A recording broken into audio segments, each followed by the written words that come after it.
Tout au long de l'histoire, l'influence des femmes a bien trop souvent été sous-représentée.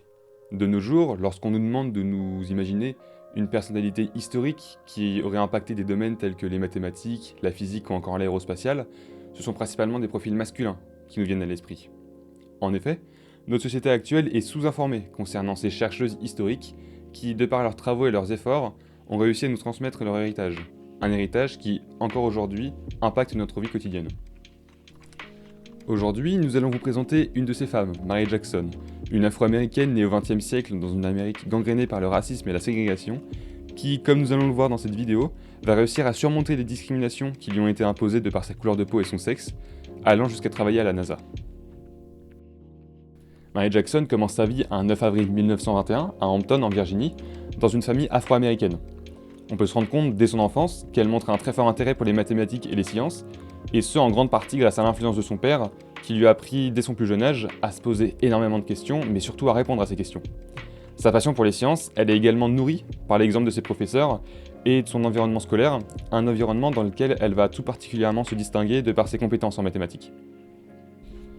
Elle va ensuite poursuivre ses études dans une université, l'université de Hampton, qui, il faut le savoir, a toujours été historiquement noire, chose qui aura son importance plus tard dans la vidéo. C'est notamment dans cet établissement qu'elle obtient en 1942 son diplôme avec une spécialisation en mathématiques et en physique. En réalité, à cette époque, on peut déjà se rendre compte de par son parcours académique qu'elle est animée d'une envie, d'une détermination à exceller dans des domaines où les femmes, et plus particulièrement les femmes noires, sont sous-représentées et extrêmement peu présentes. Une fois son diplôme en poche, Mary Jackson va ainsi pouvoir s'insérer dans la vie active. Cette vie professionnelle va, au fur et à mesure du temps, lui montrer une dure face d'elle-même. La discrimination y est omniprésente, et celle-ci la suivra malheureusement toute sa vie. Mais avant d'aborder cette notion, il est à mon sens assez intéressant de rappeler une situation dans laquelle se trouvait l'Amérique dans les années 50 à 60. En effet, c'est un sujet assez méconnu du grand public, on pourrait même dire qu'il faut avoir la ref, mais il faut savoir qu'à cette époque, les États-Unis étaient en pleine guerre froide avec l'URSS.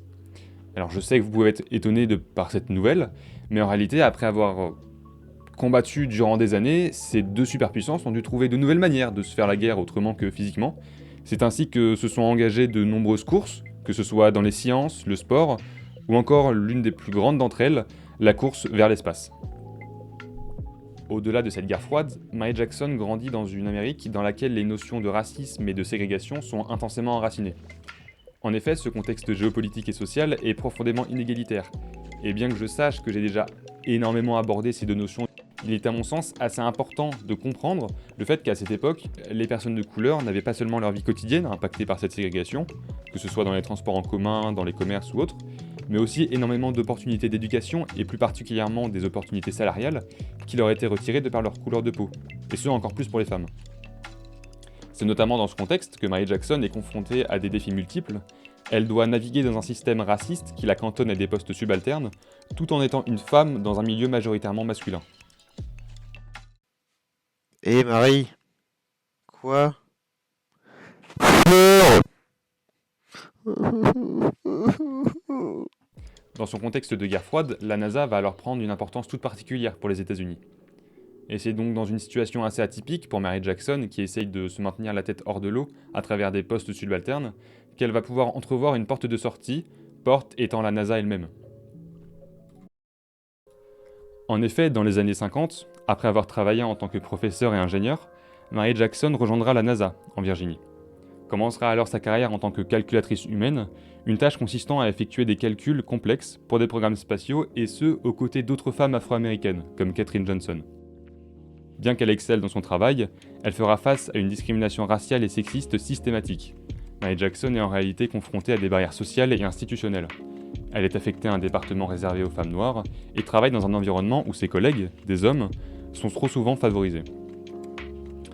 Vient alors l'un des moments clés de son parcours, lorsqu'elle décide de poursuivre sa formation pour devenir ingénieure. Pour ce faire, elle devra suivre des cours d'ingénierie, cours qui seront malheureusement uniquement disponibles dans une école réservée aux blancs. Commencera alors sa lutte pour obtenir la permission d'y assister, permission qu'elle réussira finalement à obtenir en convainquant un juge local. Cette décision peut encore être considérée de nos jours comme courageuse, et surtout lorsqu'on se rend compte qu'elle a en réalité défié les lois de la ségrégation de l'époque.